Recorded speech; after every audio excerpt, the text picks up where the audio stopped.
If you're here today, chances are you are having to do one of the hardest things a parent has to do, and that is fight for their children in a system that was never designed to care about you or how you feel. Custody is not just a legal dispute, it is an emotional survival situation. And custody disputes will drain you financially, emotionally, mentally, and so much financially that no wonder you're exhausted. No wonder you are feeling less than. No wonder you are depressed. It is not you that's the problem. It is the system, and it is people that don't know how to co-parent and do what's right for their children. Instead, they want to do awful things to their ex in order to gain an advantage in their case. Welcome to Paralegal Life Unfiltered, Life in the Legal Lane. I am Janice, and I have been a family law paralegal for 37 years. And I am here to educate, support, and connect people through storytelling, experiences, honest reality, without sugarcoating the family court system. So welcome. So I wrote some things down that I know people struggle with as I've seen it over the years. And it is just, it's hard as a paralegal not to take in a lot of the emotions that I get from my clients. And being an empath is probably not very helpful because although I care with every ounce of my being, I suck in all of that energy, and it is extremely draining, right? So I can feel the pain. I can feel when people are frustrated. I feel that, and I wish so bad I can change it. I wish I could just snap my finger and say, you know what, you're going to be okay. But the reality of family court is this: no matter what your situation is, obviously unless there's extreme where there's drugs involved, abuse, or what have you, you've got a 50-50 shot of getting the outcome that you desire when you take this to family court. Why is that?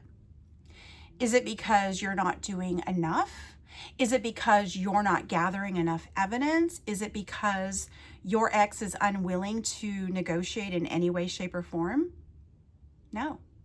It's because you never know how a judge is going to rule. A judge is a human being. They're like us, right? We have bad days. We have good days. We make good decisions, and we also make bad decisions. Well, so do judges. So that is the risk of having to go before a judge who knows nothing about your life, nothing about your family, nothing about your child's desires, your child's needs, none of that.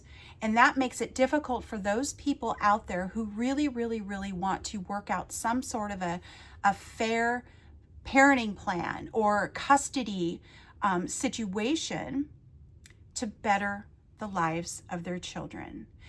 When you're dealing with somebody who is combative, who refuses to co-parent, and who will do anything they can to throw you under the bus, you're up a brick wall. You have no other option but to keep fighting, which then leads to the emotional and mental drain, along with the draining of your pocketbook. It's exhausting, but I'm going to tell you that you're not alone. You're not alone.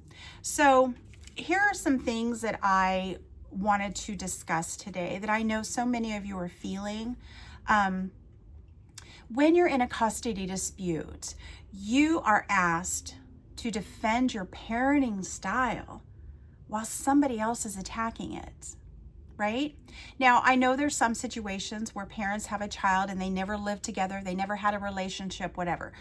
I want to speak from when a child is with two parents at one time. So the interesting thing to me is when parents are together for a long period of time and, they were told, you're a wonderful mom, you're a wonderful father, I'm so grateful for you, our child loves you so much. But the any court case is filed, the flip of the switch happens, right? So all of a sudden, your ex, who praised you for being such a wonderful parent, all of a sudden is accusatory, is making up stories that are not factual. They are bringing up incidents that happened 15, 16 years ago. I had a client whose ex brought up the fact that he was arrested in 1993. Yes. So we're at what, 33 years ago? She kept bringing up something that happened when he was just barely 18. The custody battle, he's in his 40s. So why would that be relevant today when I'm not the same person I was when I was 18? You're not the same person you were when you were 18. So why do people all of a sudden have to go digging and create this story to paint the other party in a bad light? That is not helpful to any child. It is not. Because why? Children are young, yes, but they grow up. And children will see court records if they desire once they attain 18. They are free to go find out. Some parents share their court stuff with their kids, which don't do that. Please don't do that. Please do not bring your child. Please do not tell them to read your court paperwork. You are damaging them. You are so damaging them. When you go through custody, you have to relive painful moments over and over and over again in declarations, in depositions, in court hearings, letters from opposing counsel or letters from your other party who just consistently rehash something you did so long ago, right? What does that tell you? That that person is hanging on to something you did to hurt them. And what do hurt people do? They hurt people. It's not easy to stomach when somebody is saying hurtful things. You want to believe that this person is saying it out of spite or out of hurt, but that doesn't give them the right, because they're hurt, to cause you of being this awful person, right? You have to communicate with them. You have to communicate with them if they've hurt you, manipulated you, abused you, or even frightened you. You have to constantly have that communication. And that is draining in any custody battle. You have to make decisions that are emotionally depleting. There are nights that you will not be able to sleep. There are nights that you have laid there and your mind is going 100 miles a minute. What could happen? What is going to happen? It takes such a toll on our bodies when we go through such strenuous custody disputes. And at the end of the day, I'm going to tell you, I just can tell you with so much certainty that people who just simply get along and put their emotional baggage aside and just go, you know what? It is what it is. What happened between us is no longer good. You hurt me back in 2016. Get over it. Get over it. You cannot continue to live your life worried about what somebody did to you 7 or 8 years ago. That's not going to change the fact that they hurt you 7 or 8 years ago. It's done. It's over. You cannot go backwards. You can't. You can only go forward. So instead of taking that energy to try and destroy somebody else, take that energy and put it towards your children and talk positively about your ex to your children, because at the end of the day, guess who wins? The kids. Are you doing this to get back at somebody, or are you doing this for your children? I want you to really look at yourself in the mirror when you do that. Yes, I understand there are certain situations that are just, well, I want to say unforgivable, but I'm also a person that believes that forgiving people releases us from all the pain. Okay, so I understand there are people that are not quite there yet. So there are circumstances in their eyes where things are unforgivable. I understand that. But you also have to understand that when you don't forgive somebody and you hold that grudge, your children will feel the stress. Your children will suffer the consequences. And if you don't believe that they're suffering, they are.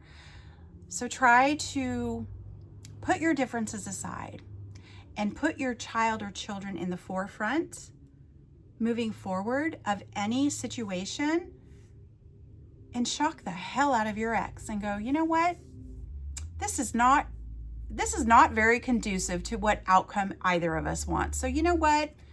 I'm sorry for what I said. Let's go ahead and put Johnny or or Mary or whomever in front and do what's best.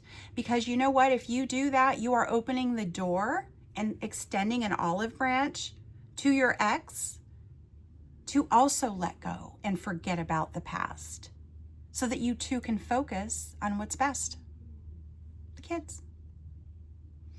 Let me know what you guys are going through. Leave a comment if there's anything that you're struggling with or you want to talk about, or make suggestions for what other people may want to hear because maybe they're going through the same situation. Please do. I've got so many clients who are ready, willing, and able to tell their story, and I will be setting up those interviews so that you can hear stories that are probably very relative to your own.